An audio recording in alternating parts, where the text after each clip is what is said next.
Bienvenidos a una nueva sesión del ciclo Actualidad de la Investigación Arqueológica en España. Hoy nos vamos a trasladar hasta la villa romana de Noeda, donde vamos a conocer los restos de un yacimiento impresionante, fundamentalmente por los mosaicos tan magníficos que se conservan en él. Este yacimiento está situado en el término municipal de Domingo García, un pequeño pueblecito cercano a la ciudad de Cuenca. Este yacimiento es bastante conocido en los medios de comunicación precisamente por los mosaicos que, como decimos, son magníficos.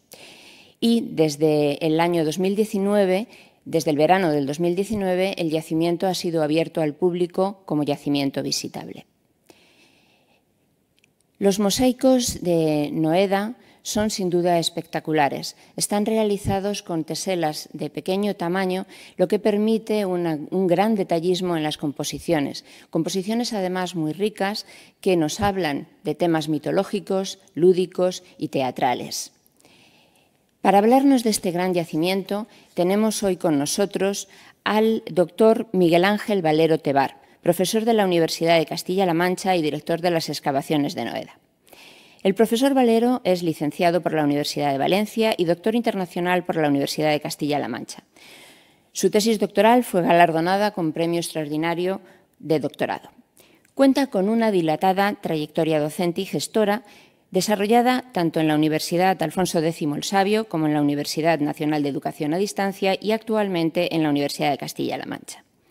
Ha dirigido y coordinado numerosos seminarios, cursos y exposiciones y ha participado en numerosos proyectos de I+D+I, financiados tanto en convocatorias públicas de carácter regional como nacional e internacional. Los resultados de sus investigaciones han sido plasmados en más de 140 publicaciones, ya sean monografías, artículos de revistas o capítulos de libros. Hay también que resaltar la dirección de numerosas excavaciones arqueológicas, entre las que destacaremos, además de la que veremos a continuación, las necrópolis ibéricas de Iniesta, la ciudad romana de Ercábica o el yacimiento de la Edad del Bronce e Ibérico de la Cava. Todos ellos en Cuenca, lo que sitúa a esta provincia, sin duda, en un lugar muy destacado de la arqueología peninsular. En reconocimiento a su carrera, desde 2018 el profesor Valero es académico numerario de la Real Academia Conquense de las Artes y las Letras. Sin más, les dejo con él. Buenas tardes a todas y a todos. Soy Miguel Ángel Valero, director científico de las excavaciones en la villa romana de Noeda, y voy a hacer una presentación sobre el mosaico y la sala triclinar de nuestro yacimiento. Es de bien nacidos ser agradecidos y, como no podía ser de otra manera, lo primero que hemos de hacer es agradecer al Museo Arqueológico Nacional la deferencia por habernos invitado a este magnífico ciclo de conferencias de actualidad arqueológica en España. Se lo agradecemos porque Noeda es un yacimiento conocido internacionalmente y conocido también ya a nivel nacional, y el poder participar en este ciclo para nosotros es un honor. Expresamos nuestro agradecimiento tanto al director Andrés Carretero como a todo el equipo técnico de Borán Maica, todas las personas que pacientemente han estado con nosotros asistiéndonos en esta conferencia. Igualmente hay que agradecer, Noeda es un yacimiento relativamente joven, sus excavaciones se inician en el 2005 y empiezan de manera sistemática un año después, y hay que agradecer a todas aquellas instituciones que de un modo u otro han participado a lo largo de estos años en la excavación, financiando o generando algún tipo de sinergias positivas sobre la investigación del yacimiento. Al Ministerio, porque hemos sido objeto de algún proyecto de investigación nacional, a la Junta de Comunidades de Castilla-La Mancha, que desde el primer momento incluyó este yacimiento dentro de las excavaciones sistemáticas de la Junta, lo cual facilitó el desarrollo de las investigaciones, a la Diputación Provincial de Cuenca, que ha hecho inversiones en el mantenimiento y en la musealización del yacimiento, además de la inversión con talleres de empleo, y al Ayuntamiento de Villar de Domingo García, que siempre nos ha ofrecido toda su hospitalidad y colaboración. Sin más dilación, vamos a iniciar la conferencia que, como ven ustedes, versa sobre la villa romana, pero en concreto sobre la sala triclinar y sus mosaicos. Si bien es cierto que haremos alguna pequeña introducción para contextualizar de manera adecuada el propio yacimiento. Noeda es un yacimiento que se localiza a escasos 18 kilómetros al norte de la ciudad de Cuenca, al norte de la capital conquense, en un entorno natural que se denomina la Alcarria conquense y la cual disfruta de sierra baja, de alcarrias, de llanos y en definitiva de tierras tremendamente fértiles que fueron uno de los motivos por los cuales se instaló el complejo rústico en este punto. Noeda es una pedanía, como ven ahí abajo, que pertenece a una agrupación municipal, a un municipio de mayores dimensiones, que es el Villar de Domingo García, que se constituye con la pedanía de Noeda, de Sacedoncillo, de Villalbilla y el propio Villar de Domingo García. Este municipio no tiene más de 150 habitantes en el total de sus vecinos. Quiero resaltar el topónimo, el Villar de Domingo García. Domingo García fue uno de los clérigos que en la época medieval ya tardía y en la Edad Moderna, pues fueron propietarios de grandes tierras que antes habían sido propiedad del rey. En honor a que casi todas estas tierras pertenecieron a don Domingo García, pues el Villar de Domingo García adquirió ese topónimo. Y esto cobra especial significación porque si vamos al mapa, al Atlas del Escorial de 1554, fíjense ustedes cómo aquí tenemos Cuenca, la propia capital, Chillarón, los municipios que tenemos alrededor, y curiosamente y de manera sugerente, el Villar de Domingo García en aquella época se llamaba el Villar de la Vilda. Bueno, es relevante, es muy llamativo la denominación de este municipio hasta estas fechas. Noeda es un yacimiento conocido desde antiguo, ya en las visitas realizadas por Santa María o por Mateo, pues vemos que ya lo describen. Fíjense ustedes que ponen cerca de Cuenca, en Noales, en la pedanía en la localidad de Noeda, hay un sitio que se denomina la Cuesta de los Herreros. La toponimia, tremendamente inteligente y muy certera a la hora de denominar los distintos enclaves, pues esta zona que tenía gran abundancia de escorias le denominan la Cuesta de los Herreros porque pensaron que allí había algo relacionado con una fragua, una herrería. También hablan de las cerámicas, de los trozos de pórfido, hablan incluso de la existencia, insisto, en 1897, de un cimiento, una muralla de 80 a 100 metros de longitud, que ya nos parece indicar que ellos interpretan como la posibilidad de una ciudad o de un cerramiento de una población de importancia. Será también Santa María el que preste atención por primera vez a lo que él denomina mosaicos superiores, mosaicos de gran calidad que se ven en la superficie de estas tierras aradas. En la actualidad, Noeda se localiza a escasos 500 metros de la pedanía de Noeda, en una zona que, el arroyo que confluye en la parte meridional del yacimiento se le denomina el arroyo del Tejar, otro topónimo acertado debido a la gran cantidad de tejas. La cuesta que se encuentra en la parte superior, en la parte septentrional, es el Pedernal, por la gran cantidad de piedras localizadas. Y fíjense ustedes ese topónimo que encontramos como la Cuesta de los Caídos, que interpretaron como una necrópolis de los musulmanes, pero que en realidad las investigaciones que hemos realizado en prospección superficial indican que puede ser una de las necrópolis asociadas al propio complejo rural.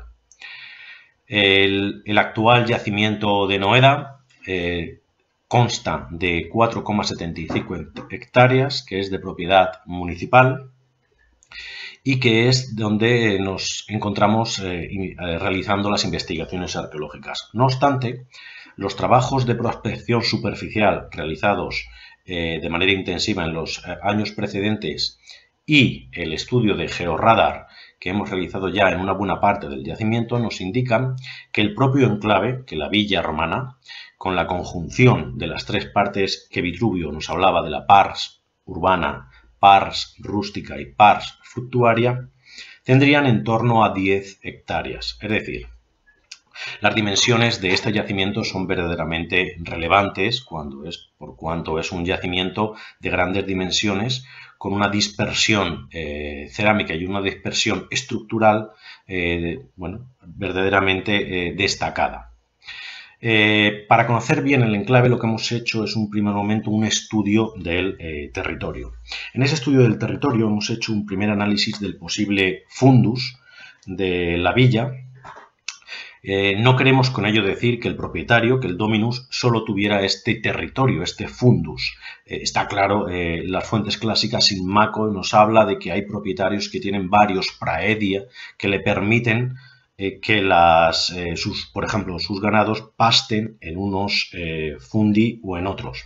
Bueno, en cualquier caso, nosotros hemos hecho un estudio previo, territorial, y hemos buscado unos límites. Los límites administrativos poco sentido tienen en época tardo-antigua, y hemos buscado unos límites físicos, unos límites geográficos.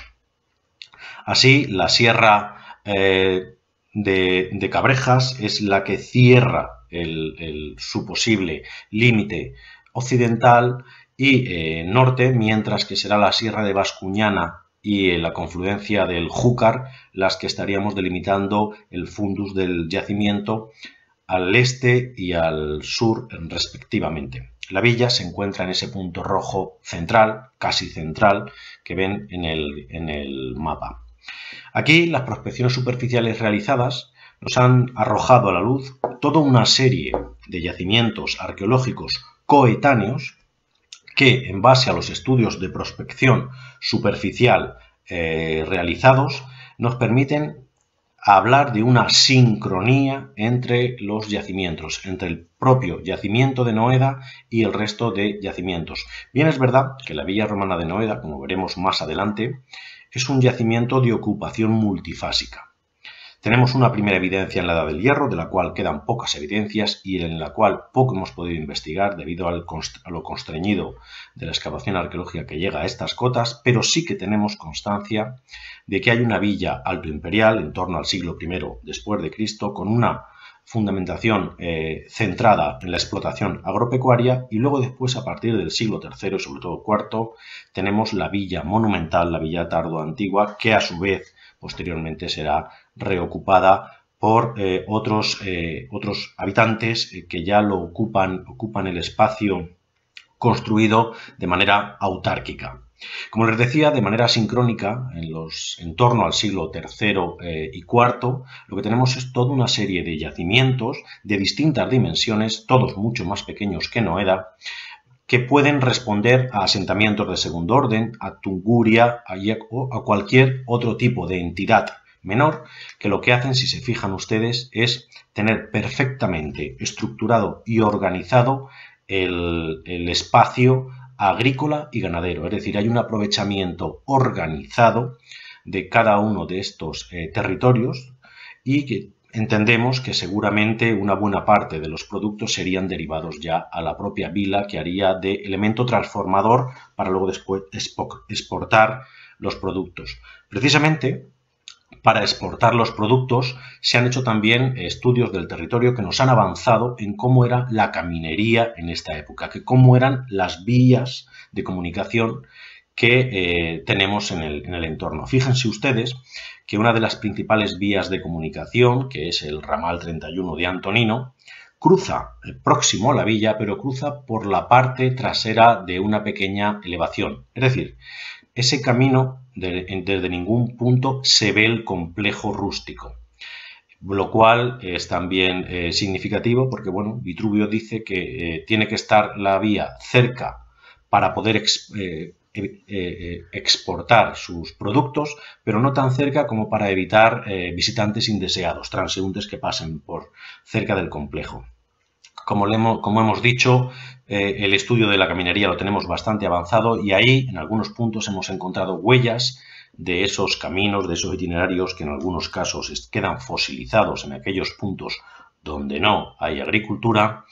En otros puntos tampoco hay roturaciones, lo que nos permiten ver en algunos momentos parte de las rodaduras, y hay sitios donde incluso las huellas de los carros quedan más que patentes en esos rebajes intencionados de la roca, donde luego después se plasma, como decimos, la huella. Antes hablábamos de que la villa tiene varios momentos de uso. La villa Alto Imperial, que es la que vemos en rojo, hay un momento de hiato, hay un impasse entre la villa Alto Imperial y la villa Tardo Antigua. Y de hecho, en ese momento de impasse, cuando los constructores de la vila monumental del siglo III y IV erigen la villa, lo que hacen es utilizar como cantera algunos de los muros de la villa Alto Imperial. Por eso algunos están completamente expoliados de época antigua. Pero nos hemos dado cuenta fundamentalmente que los materiales utilizados son distintos. Lo que hemos iniciado es un proyecto de investigación sobre la gestión de la producción agrícola, la gestión de la producción constructiva, para ver si había una planificación adecuada para la asunción de materiales y para la explotación de los mismos en la construcción del complejo. Así, hemos iniciado unos trabajos también dentro de ese posible fundus sobre los tipos de cantera que quedan aún patentes en el territorio, y tenemos, como pueden ver ustedes, una gran cantidad de canteras, todas ellas de materiales pétreos que pueden asistir o que pueden haber sido parte de la construcción. Ahora mismo tenemos la localización de las mismas y estamos haciendo los análisis pertinentes para saber si esos materiales extraídos en esas canteras determinadas son los mismos que luego después vemos en los muros del complejo rústico. Así, tenemos una gran cantidad de canteras de mampostería, de piedras de mampostería, y fíjense ustedes como todas ellas se encuentran en las proximidades de la villa. Es decir, el rendimiento ahí que buscaban era mínimo para que pudiésemos llegar de manera rápida y eficaz al complejo rural. En algunas de estas canteras, insisto, las huellas que quedan en la actualidad, después de más de 1700 años, pues es prácticamente un montón de piedras que han dejado de lado, que han dejado allí sacadas de la cantera y que nos evidencian la posible extracción. Tenemos también otro tipo de piedras, como son dos canteras de brechas dolomíticas, porque solamente en la villa tardorromana se evidencia el empleo de este tipo de piedras, mientras que en la villa Alto Imperial y las reconstrucciones a partir del siglo V y VI no hay evidencias de este empleo. En la villa, los muros monumentales de la villa tardorromana sí que hay empleo de este tipo de piedras. Así hemos localizado también las canteras y en algunos sitios se ven incluso los cortes para extraerlas. Insisto, estamos ahora en el proceso de analítica para intentar comprobar si esas piedras que hemos localizado en los muros corresponden, pueden tener un origen en esas canteras que hemos localizado en la actualidad. También tenemos evidencias de una posible zona de extracción de conglomerados. Y de conglomerados, esas piedras que tienen varias características, y en este caso la evidencia es más que patente porque uno de los molinos pues se quedó sin extraer. Se talló el entorno del molino, pero jamás se extrajo, y ahí está inserto dentro de esa cantera de este tipo de materiales. También hemos encontrado una cantera de mármol. El mármol es un elemento tremendamente empleado en la villa, pero de esta cantera de mármol en concreto no hay evidencia alguna de que se haya empleado en el complejo rural. Es decir, verán ustedes, luego lo explicaremos, que este dominus se trajo mármoles de prácticamente todo el imperio, pero no se conocía esta cantera o no le pareció oportuno. El caso es que de la cantera que tenemos a escasos 12 kilómetros del complejo rural y que es una cantera que tenemos una explotación ya moderna y contemporánea, no hay evidencias ni ese tipo de mármol lo tenemos hasta el momento en ningún estrato en posición primaria en el yacimiento arqueológico de Noeda. Los muros de Noeda son muros de grandes dimensiones, algunos de más de 1 metro de grosor, y lo que tenemos como técnica constructiva, que veremos un poquito más adelante, es sendos forros de sillares o sillarejos, y en el interior tendremos esta mampostería que antes aludíamos, todo trabado con cal y canto. Pues para la extracción de estas canteras de piedras dedicadas a sillares, también hemos encontrado 4, un poquito más alejadas del yacimiento, lo que indica que hay al menos aparentemente una selección a la hora de buscar ese lugar de aprovisionamiento. Y esas canteras, en algunas de ellas quedan aún patentes las huellas de la extracción, de cómo fueron explotados aquellos puntos y trasladados posiblemente al complejo rústico. Estas canteras, además, ahora en prospección superficial, algunas tienen evidencias de terra sigillata y otros materiales asociados a la época romana, si bien es verdad que no hemos hecho una excavación en ninguna de ellas. Es uno de los objetivos próximos. Lo que queremos es intentar cotejar mediante excavación arqueológica en estratigrafía primaria la existencia o no de una posible adscripción cultural de estas canteras a época romana o época tardorromana. En Noeda, la construcción de exedras y la construcción del elevado cobran mucha fuerza. Y hemos encontrado también evidencias de otro tipo de piedra que se utiliza para la generación de arcos y construcciones en pequeñas bóvedas o en bóvedas centradas, como decía, en los arcos, y es la piedra de toba. La piedra de toba, saben todos ustedes que las características fundamentales de la misma es que cuando se extrae en la cantera es relativamente blanda y fácil su trabajo de extracción, pero una vez seca adquiere unas propiedades que son poco peso y una gran dureza. Por tanto, un candidato idóneo para la construcción en lo elevado. En este tipo de, no voy a decir sillares, en este tipo de piedras trabajadas con una escuadra, hemos encontrado las evidencias del calicanto, de la cal, en los puntos donde se trababan. Por tanto, resulta obvio que formaban parte de un arco. Además, algunos de ellos los hemos encontrado in situ, caídos sobre el pavimento, y así hemos podido intentar recomponer cómo se ejecutaba. De este tipo de piedra, por el momento, en este fundus de Noeda no hemos encontrado las evidencias de la cantera. No sabemos de dónde proceden o no sabemos de dónde pueden proceder este tipo de piedras. También para nosotros era importante, y es uno de los trabajos que estamos acometiendo también recientemente, no solo los materiales líticos, sino también el elemento de trabazón, como es la cal.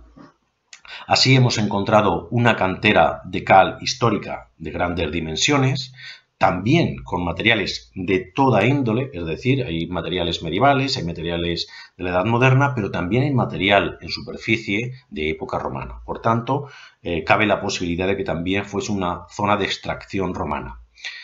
Como en el caso de los elementos pétreos, lo que estamos ejecutando ahora es toda una serie de analíticas que van a intentar cotejarnos si estas canteras de cal históricas, que evidentemente son completamente distintas a los caleros de época moderna y contemporánea, característicos también de nuestra época, formaron parte de la cal que en su día se utilizó como aglutinante en Noeda. Ahí hemos hecho ya unos primeros estudios y, por ejemplo, nos han permitido discernir que dependiendo de la época constructiva, el tipo de cal empleado, o mejor dicho, la cal es la misma, pero los componentes, el grado de materiales orgánicos, el grado de arena es distinto. Entonces, bueno, vamos a empezar con estos trabajos para intentar arrojar algo de luz sobre la posible utilización de distintos materiales en distintas épocas constructivas o en distintos usos dentro del complejo rural. Noeda, estos 4,75 hectáreas, tenemos un edificio que protege los mosaicos, un edificio de más de 1.500 metros cuadrados que alberga 5 estancias y que dentro de él es donde tenemos el triclinium, que es el objeto de esta comunicación, de esta conferencia. Así, en el yacimiento vamos a contextualizarlo, vamos a pasar muy rápido por el resto de los puntos, pero llegaremos al triclinium como punto neurálgico de la conferencia. Noeda se encuentra en una terraza que bascula hacia el sur, entonces la construcción romana se ejecutó por terrazas. Luego después, con la reutilización de la parcela como uso agrícola, lo que hizo es regularizar el arado y las partes meridionales de cada una de las terrazas romanas fueron mucho más afectadas por el arado. Por eso, en algunos puntos, por ejemplo, en esta zona, que es podemos ascribirla o a la pars rústica o a la pars fructuaria, porque los muros que hemos encontrado son muros de mampostería trabados a hueso de apenas 40 centímetros de grosor, pues hemos encontrado toda una serie de estructuras que han sido tremendamente alteradas por el arado. De hecho, la estratigrafía, como les decía, pueden comprobar que en la parte septentrional de las catas, bueno, pues aún conservamos casi 1 metro de potencia, mientras que conforme vamos bajando, el arado ha afectado y ha bajado bajo la cota de uso, eliminando cualquier evidencia de resto estructural en determinados puntos. La alteración realizada por el arado impide, por el momento, en esta excavación, en este sector de la excavación arqueológica, poder arrojar luz sobre la morfología de los elementos. No ocurre lo mismo en la parte meridional, en el sector B. El sector B tiene una estratigrafía conservada bastante relevante, en algunos sitios de hasta 1,5 metros de potencia, lo cual nos ha permitido, lo cual nos ha facilitado que el estado de conservación de los restos estructurales que han llegado hasta nosotros sea bastante notables. Aquí, por ejemplo, tenemos evidencias del afloramiento de la cabeza de los muros, así como los muros y partes de la techumbre caída de todo este complejo. Ese complejo es el complejo balnear, es el balneum de la vila, que vemos aquí. Es un balneum de grandes dimensiones, como luego veremos, con un estado de conservación bastante bueno, y como pueden ver ustedes, que como todos los balnea de la época de la pars occidentalis del imperio, pues llega un momento en que los propietarios, bueno, pues el mantenimiento de los mismos es caro y los reutilizan, son reutilizados como espacios de transformación y almacenamiento agrícola.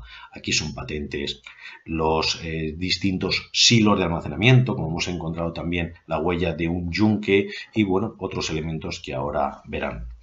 Pero si obviamos esas transformaciones tardoantiguas, esas transformaciones de la época final, el balneum de Noeda es un balneum de grandísimas dimensiones, de esquema axial, el cual entraríamos por la parte occidental mediante una entrada en nártex con sendas columnas. Desde ahí pasaríamos a un apoditerium de grandes dimensiones que nos conduciría al gran frigidarium. Un frigidarium que, como saben ustedes, es el elemento significativo y el más resaltante dentro de los balnea, dentro de esa escenografía del poder que se ejecuta en estos complejos acuáticos, y que por eso tiene una exedra donde posiblemente estaría reservada para el espacio donde el dominus, bueno, pues, se sentaba o tenía una posición de preeminencia. Además, tenemos en la parte septentrional, en la parte superior, una posible zona de uctorium y una piscina. En la parte meridional y confluyendo con ambos, la natatio, y luego después toda una serie de el tepidarium, caldarium y varios praefurnia que asistirían a esas salas templadas y calientes. Nos centraremos muy poquito de manera sucinta en, por ejemplo, el frigidarium de grandes dimensiones, de casi 300 metros cuadrados también, porque el balneum de Noeda tiene casi 1000 metros cuadrados de espacio interior libre y, como les decía, ese frigidarium pues tiene un estado de conservación bueno, que nos ha permitido pues, comprobar, por ejemplo, un elemento significativo como es el pediluden, ese espacio en el que la gente se lava los pies para pasar desde la sala fría a la sala templada. El estado de conservación es tan bueno que fíjense ustedes cómo tenemos las canalizaciones de recepción de aguas y a cota distinta la canalización de evacuación de las mismas que lo extraería ya al riachuelo que tenemos en la parte meridional. Pero también el buen estado de conservación de este frigidarium nos ha permitido, miren en la parte inferior, debajo de ese arco, en la parte inferior empieza a aflorar el mosaico. Hemos sido capaces de recuperar 2 fragmentos de mosaico de techo de esa media cúpula que bueno, pues, evidencian un mosaico geométrico, pero con la utilización de teselas de pasta vítrea y otros elementos. Estamos ahora mismo en proceso de restauración y recuperación de esos mosaicos de techo. También el buen estado de conservación de los muros nos ha permitido ver cómo todo el zócalo del frigidarium estaría completamente realizado con ornamentación de opus sectile, de mármoles de distintos tipos del imperio, que formarían decoraciones geométricas, pero también antropomorfas y zoomorfas. Hemos encontrado evidencias de algunos animales con esas placas de mármol que conformarían pues, un elemento, no nos atrevemos a decir por el momento aún si es narrativo o esquemas independientes. El luctorium o la piscina tiene un estado de conservación muy bueno. De hecho, la piscina tiene hasta 1,5 metros de altura conservada, lo que nos ha permitido conservar todo el suelo, incluso parte del forro. Esta distinta cota de la piscina, que está casi 1 metro por debajo de la cota del frigidarium, lo que sirvió cuando en el momento de transformación del complejo balnear en elemento de explotación agrícola lo utilizaron como zona de vertedero y sirvió para sellar todo este espacio, para regularizar la horizontalidad de todo el balneum ya transformado. Bueno, pues eso nos ha permitido recuperar parte del suelo, nos ha permitido recuperar, ver cómo eran el forro de mármol sobre esas paredes calefactadas donde aún son patentes los clavi coctile, que nos espaciaban esos huecos para permitir la calefacción en las paredes, o incluso el desagüe a la hora de limpiar esa piscina, esa natatio. También el tepidarium y el frigidarium, bueno, aunque lo hemos encontrado con la suspensura rota, caída, el suelo se ha caído, pero sí que la excavación ha permitido recuperar toda la serie de filae que permitían esa calefacción elevada, o incluso en algunos sitios los arcos aún en perfecto estado de conservación, que insisto, solo restaría la suspensura en la parte superior y los mosaicos que ornamentarían este espacio.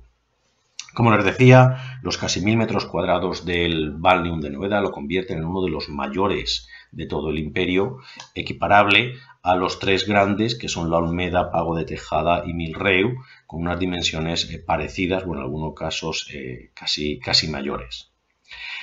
Llegamos al sector A, que es ya el triclinium, y aquí lo que tenemos es un espacio triclinar, tríforo, de unas grandísimas dimensiones. Son 290 metros, más de 290 metros cuadrados de espacio libre en el interior, con ese espacio rectangular con 3 ábsides que tan de moda se pone a partir del siglo III. Esos triclinia, que antes tenían una morfología rectangular, a partir de la puesta en valor de esos nuevos estibadia, esos lechos semicirculares, hacen que la arquitectura se amolde a esa arquitectura, y por eso los triclinia triapsidados empiezan a cobrar fuerza en el imperio.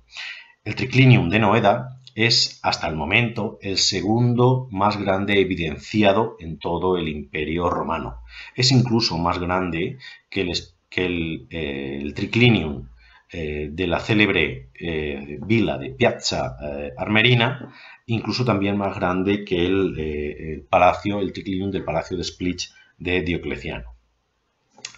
Como os decía, tiene una morfología triapsidada con una entrada en nártex entre dos columnas intencionadamente que dejan un espacio mayor para permitir esa triple arcada, y entrando en ese nártex que es de tierra batida para salvar casi los 60 centímetros que hay entre el suelo del nártex y el suelo del triclinium, tendríamos dos escalones de los cuales solamente nos queda el alma, ese esqueleto de mampostería, que luego estaría forrado con placas de mármol, como hemos evidenciado en la intervención arqueológica. Esos tres ábsides lo que hacen es, como os decía, adquirir esa forma semicircular para albergar los estibadia. Así, en Noeda tenemos dos en perfecto estado de conservación y uno que fue tremendamente alterado por el arado. Esos lectus en forma de sigma son muy famosos. Tenemos algunos de ellos aquí realizados con mampostería, con obras de fábrica que evidencian cómo era la morfología de esos estibadia. Pero no todos los estibadia eran evidentemente de obra de fábrica, sino que, como ven en la parte superior, esa reconstrucción de la hipótesis, hay muchísimos estibadia que estarían conformados como un mero mueble ornamentado y decorado. Por tanto, lo que nos hemos dado cuenta, lo que es más que patente, es que en aquellos espacios que contenían un estibadio y que también era un espacio triclinar, pues el esfuerzo empleado en la decoración del mosaico no es tan grande como el resto de la estructura.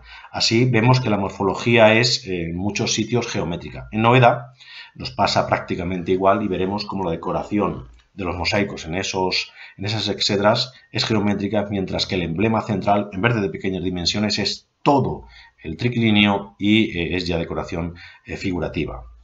En Noeda también tenemos una fuente, un estanque monumental de 3 metros de lado, que hemos encontrado la evidencia de la recepción de aguas que viene desde la parte superior y que la traían de manera interna hasta el complejo. También hemos encontrado la evidencia de la evacuación de las mismas, que nos trasladaría a unos estanques exteriores que hemos localizado en las últimas campañas, próximos a uno de los peristila del complejo rural.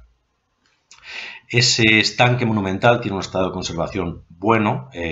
Las canalizaciones, como ven ustedes, aún se conservan in situ y el mosaico no ha sido afectado por las mismas, y este estanque estaría completamente forrado con placas de mármol. Así, la excavación metódica lo que nos ha permitido documentar, por un lado, son las huellas de cómo eran las dimensiones de los módulos, y en algunos sitios la localización in situ de placas nos permite hacer una reconstrucción donde allá nos han quedado estas huellas y la evidencia in situ de algunas de las placas, hacer una hipótesis de cómo era la morfología de la decoración marmórea de ese estanque.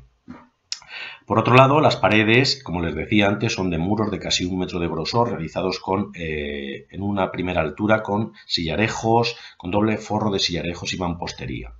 Sillarejos que aún mantienen algunos de ellos la huella del scalprum que el Faber utilizó a la hora de cortar y modelar estas piedras.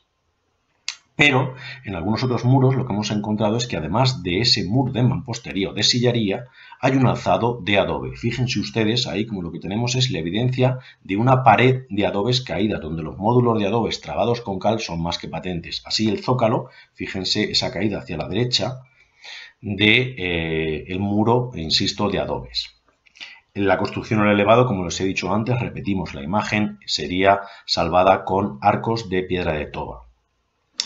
La evidencia cercana la tenemos en el mausoleo de Llanes, un espacio tríforo de similares características que Noeda, pero muy pequeño, de apenas 50 metros cuadrados, y donde aún se conservan in situ esos arcos de toba que son seguramente similares a los que encontraríamos en Noeda. La techumbre estaría completamente compuesta por ímbrices. No hay evidencias de tégulas en la construcción de la sala triclinar de Noeda. Y las paredes estarían ornamentadas, por un lado, por placas de mármol en diversos tonos y tipos, y la excavación metódica lo que nos ha permitido es ver la huella de los módulos. Como algunos elementos están in situ, hemos visto los módulos y las huellas nos han permitido recomponer cuáles eran las dimensiones de las placas, y luego la documentación con X, Z e Y de cada una de las placas nos han permitido ir en el laboratorio a la recomposición y a la reposición de algunas de las placas que fueron expoliadas en época romana y que en concreto las que fueron desechadas y no fueron vendidas. Tal es el caso que hemos encontrado aún el hueco del pico de extracción tardo antiguo de esta placa, que una vez rota pues fue desechada y abandonada dentro del triclinio. Hasta el momento son 29 tipos de mármoles documentados en la Villa Romana de Noeda, que lo convierte en uno de los yacimientos con mayor número de mármoles traídos hasta la villa.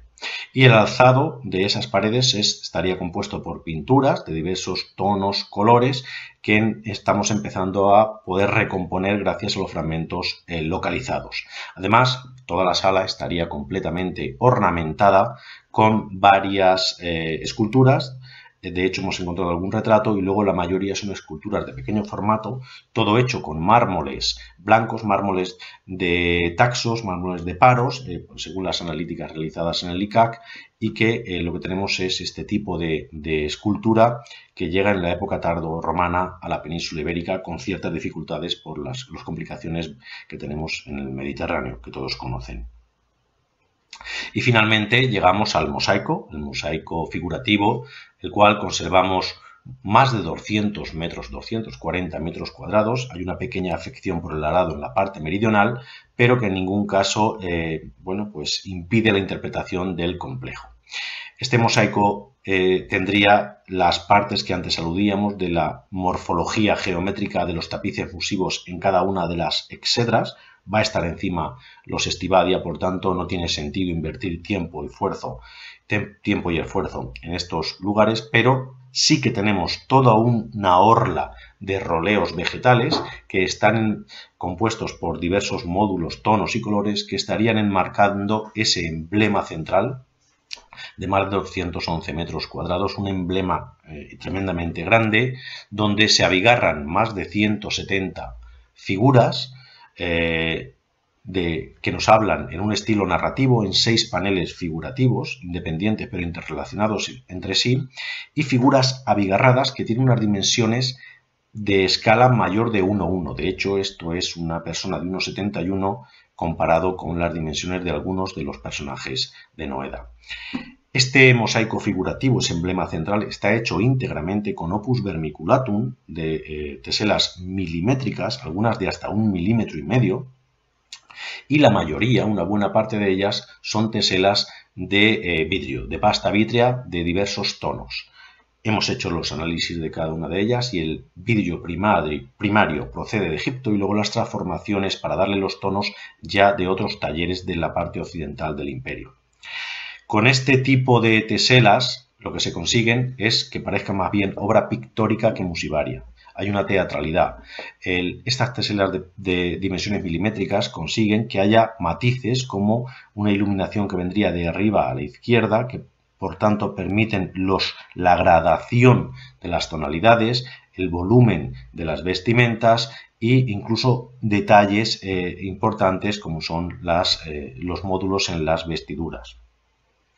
Así vamos a hablar de cada uno de los paneles de manera ya rápida y final, y tendremos el visitante que llegase a Noeda, tendríamos un primer panel figurativo A localizado en la parte occidental del complejo, que tiene unas dimensiones de más de 13 metros conservada, pero sería de mayores dimensiones.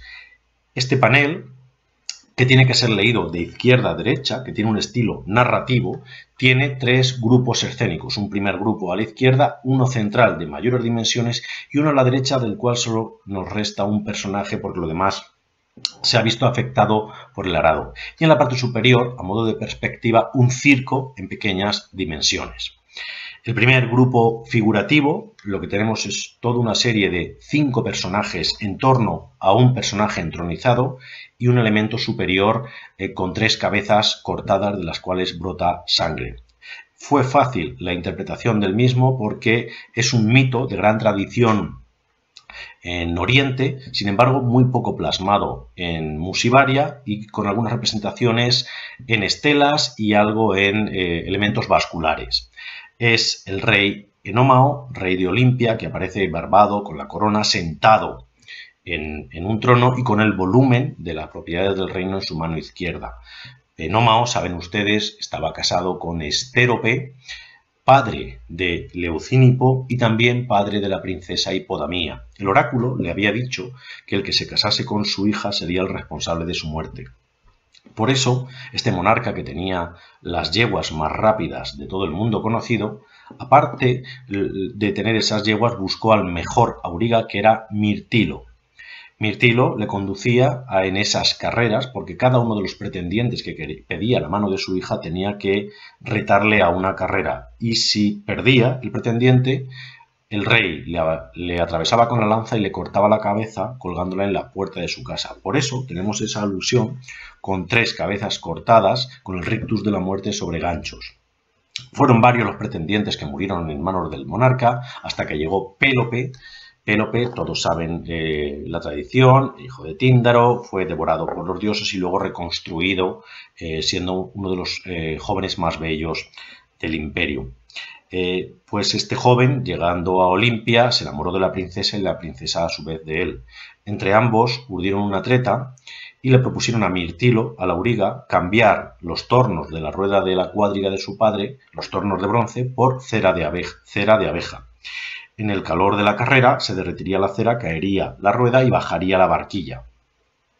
Y bueno, pues eso le propusieron al auriga a cambio de la mitad del reino y una noche en la que se acostaría la princesa con el cochero. La siguiente escena, insisto, a la derecha, se ve ya al propio Mirtilo intentando asistir al rey, al cual una laguna teselar solo nos deja ver la mano y las 2 piernecitas, pero sí queda claro la rueda del carro completamente desprendida, las 4 yeguas con la cabeza baja han perdido, y a estas yeguas les asisten diversos ministri circensis que están sujetando a los corceles. Si continuamos con la narración, la siguiente escena lo que nos está aludiendo ya es, por el contrario, a la cuadriga vencedora. La cuadriga vencedora, donde vemos a una doncella que está acompañando a la propia Hipodamía. Fíjense ustedes que va vestida como en la primera parte del mosaico.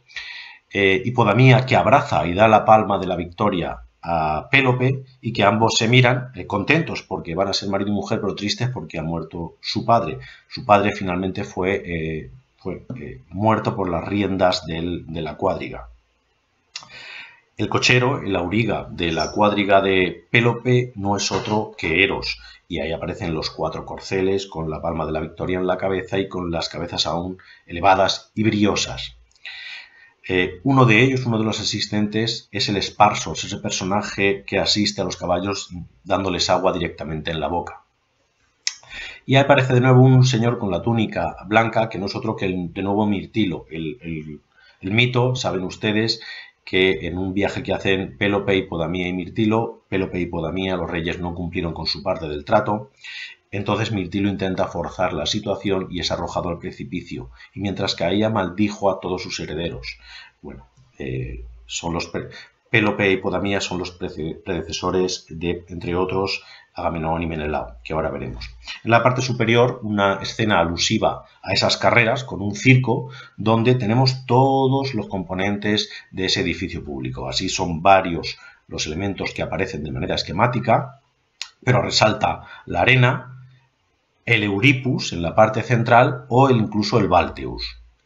Son las metae, uno de los elementos significativos. También tenemos diversos animales que aparecen por todo el circo, o elementos arquitectónicos con escultura en la parte superior, dioses como Helios, Atlas y otros dioses indeterminados sobre una columna, además de la fala o el ovarium, que nos hablaría de esas 7 vueltas que se tienen que dar al circo.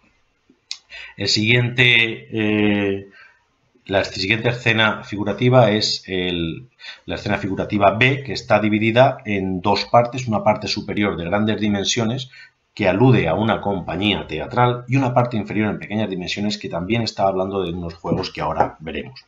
Así, en la parte superior, como en el caso precedente, es una escena que hemos de leerla de izquierda a derecha y nos está narrando. Tenemos 3 grupos escénicos, uno a la izquierda, el central un poco más grande, y otro a la derecha. Si nos centramos en el primero de ellos, lo que vemos es pues una buena parte de los componentes de esa pantomima, de esa compañía teatral. Unos cortinajes están abriendo el telón y tras ellos aparece un personaje que está tocando el hidráulis. Este hidráulis de Noeda es uno de los más bellos desde mi punto de vista de todo el imperio. Se ven perfectamente los 28 tubos, la cámara eólica, las fuelles con los niños con la sola que están insuflando aire para que ese instrumento musical tenga sonoridad. Y junto a ellos aparece el coro. Estos coros característicos donde son siempre dos mujeres y un señor, y ese señor además no es otro que el scabellum. Fíjense en el gran zapato de madera que porta, que es el que va marcando el ritmo de ese coro y de esa música.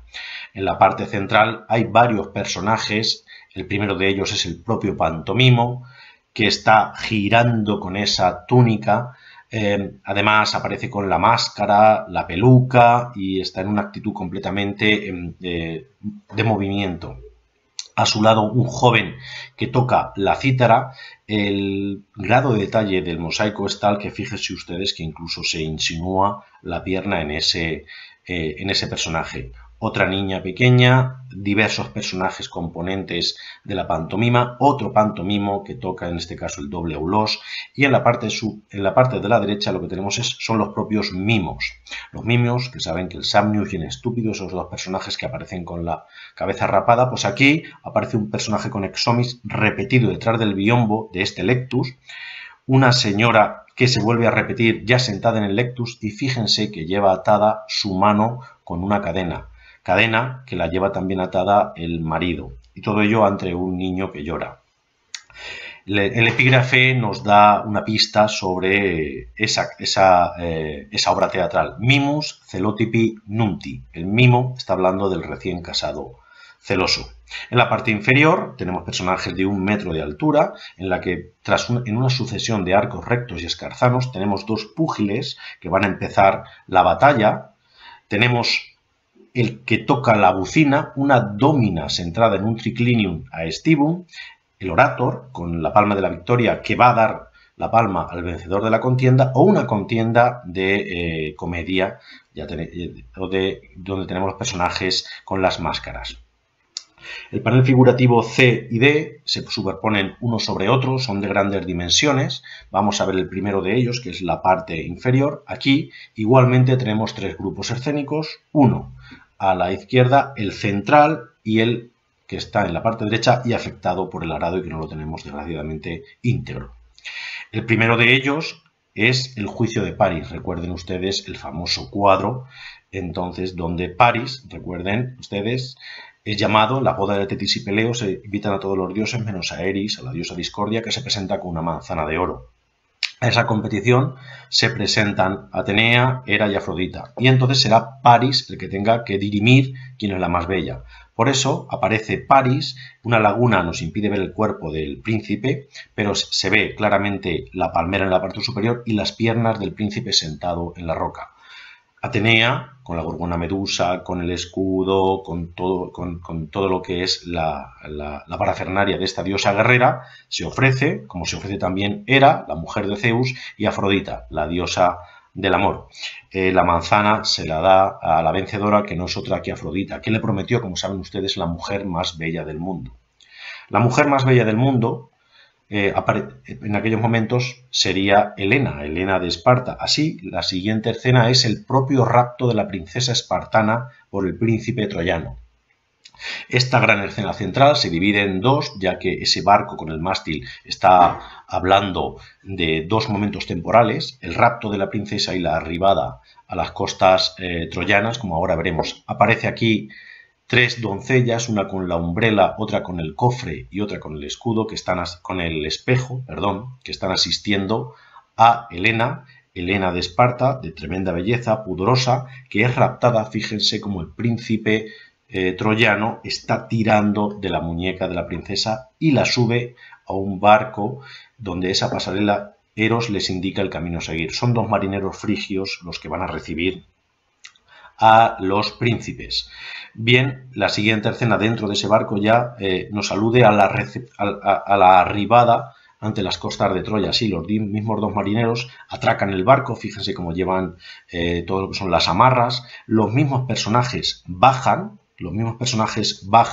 del propio barco y aquí el príncipe y la princesa ya se han enamorado, la mano ya ha permitido que ambos en esos 4 meses de navegación confluya el amor. De hecho, Eros aparece en la parte central, bueno, pues indicando esa unión entre ambos.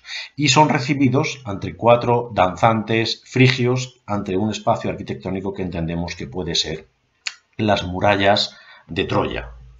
En la parte superior tenemos una escena en la que en vez de estar centrados de izquierda a derecha vamos a tener otra morfología. Así volvemos a tener los mismos 3 grupos escénicos aglutinados en tres elementos equilibrados. En este caso, como les decía, en vez de izquierda a derechas, la imagen, influida por las apariciones de océanos, es desde el centro de la imagen hacia el exterior. Así aparecerá Dionisios subido en una cuadriga fantástica tirada por 4 centauros músicos donde buscan la perspectiva de apertura en la parte central con la estártera central, 4 centauros músicos que tocan el aulós y la siringa. En esa cuadriga aparece el propio Dionisios con la jarra que vierte el vino y está siendo coronado por el Pámpanon por su esposa Ariadna y ayudado por una Victoria alada. A los lados tenemos una Ménade que toca el tímpano, que toca esa pandereta, otra Ménade en análogas situaciones o acciones y además otra joven que toca, que lleva un frutero. En la parte de la izquierda, abriendo ese cortejo, tenemos a un sátiro que porta una antorcha que va abriendo esa cuadriga. Delante de él, una Ménade en una actitud, bueno, pues flotante, que está sujetando a Sileno. Sileno, ese personaje mayor que tenía el don de la adivinación cuando bebía y que siempre acompaña a los cortejos dionisíacos. Sileno, que además es sujetado por la parte delantera por otro sátiro. Será otro sátiro que en la parte superior aparezca con un pellejo de vino, como una crátera de oro es la que lleva otra Ménade que está acompañando el cortejo. De nuevo otro sátiro que en este caso lleva el lagóbolon en su mano derecha y la siringa en su mano izquierda, y debajo esta maravilla que es el dios Pan, el dios de los pastores, mitad cabrita, mitad hombre, que toca estos crótala que van sobre vástagos. En la parte derecha tendríamos a otro sátiro, en este caso imberbe, junto a una Ménade que es precedida por una pantera. La imagen figurativa E es en realidad muy parecida a la B, es decir, es otra compañía teatral de muy similares características, más afectada desgraciadamente por el arado, y también otro cuadro con escenas arquitectónicas. El primer grupo, 3 grupos figurativos similares a los que hemos estado viendo en todo el mosaico. El primero de ellos, los mismos personajes, el hidraulis, los niños que asisten con las fuelles y lo que es el coro con el escapelum. En la parte central el propio pantomimo, de nuevo el joven que toca la cítara, la pequeña actriz y luego después el pantomimo que toca el aulós y otro personaje. Y en la parte de la derecha aquella escena del lectus se ha transformado en una escena con 2 personajes que van sobre altos coturnos, sobre los zuecos. Desgraciadamente no tenemos la parte superior y no sabemos si hay o no hay epígrafe en este punto. En la parte inferior, de nuevo, los arcos rectos y escarzanos, lo que nos están hablando son casi de los mismos personajes, pero la evolución temporal se manifiesta, por ejemplo, en que los púgiles que en la primera escena estaban a punto de iniciar el combate se han convertido en un púgil vencedor que levanta el brazo y un púgil vencido que con cara ensimismada y con sangre que le brota del testero ha perdido claramente la batalla. El que toca la bucina, la domina bajo el triclinium styricum y el orator se mantienen, y luego la competición con máscara se ha convertido en una competición atlética con un vencedor que lleva la palma de la victoria y la corona y un vencido. En el entorno central, en torno a la fuente, monumental, en el espacio acuático, pues lo que tenemos son 4 escenas igualmente con elementos acuáticos. Nereidas sobre tritones que llevan un remo. Tenemos erotes sobre delfines con gaviotas, con peces, pescadores que llevan la caña de pescar, otros pescadores, unos que se arrojan sobre pulpos, otros que aparecen sobre una embarcación y otros que llevan directamente peces de mayores dimensiones. En cualquier caso, pues todo alusivo a ese entorno acuático que circunda este espacio central. En definitiva, y para no aburrirles más, el mosaico de Noeda, a nuestro entender, es un unicum dentro de la musivaria romana. Es un elemento que, gracias a su estado de conservación, a sus características técnicas, a su cuidado, estilo figurativo, narrativo, es un elemento de difícil comparación en el resto del Imperio Romano. Este mosaico, esta presentación que hemos hecho, no es otra cosa que esperemos que sea un revulsivo para esta invitación que les voy a hacer, y es que todo lo que ven aquí se queda pequeñito comparado cuando vienen a ver nuestro mosaico, que ahora mismo está ya musealizado y expuesto al público. En cuanto a esta desgraciada situación de pandemia pase, por favor, vengan a esta localidad del Villar Domingo García, próxima a Cuenca, a ver el mosaico romano de Noeda, que no les dejará indiferentes. Muchísimas gracias por su atención.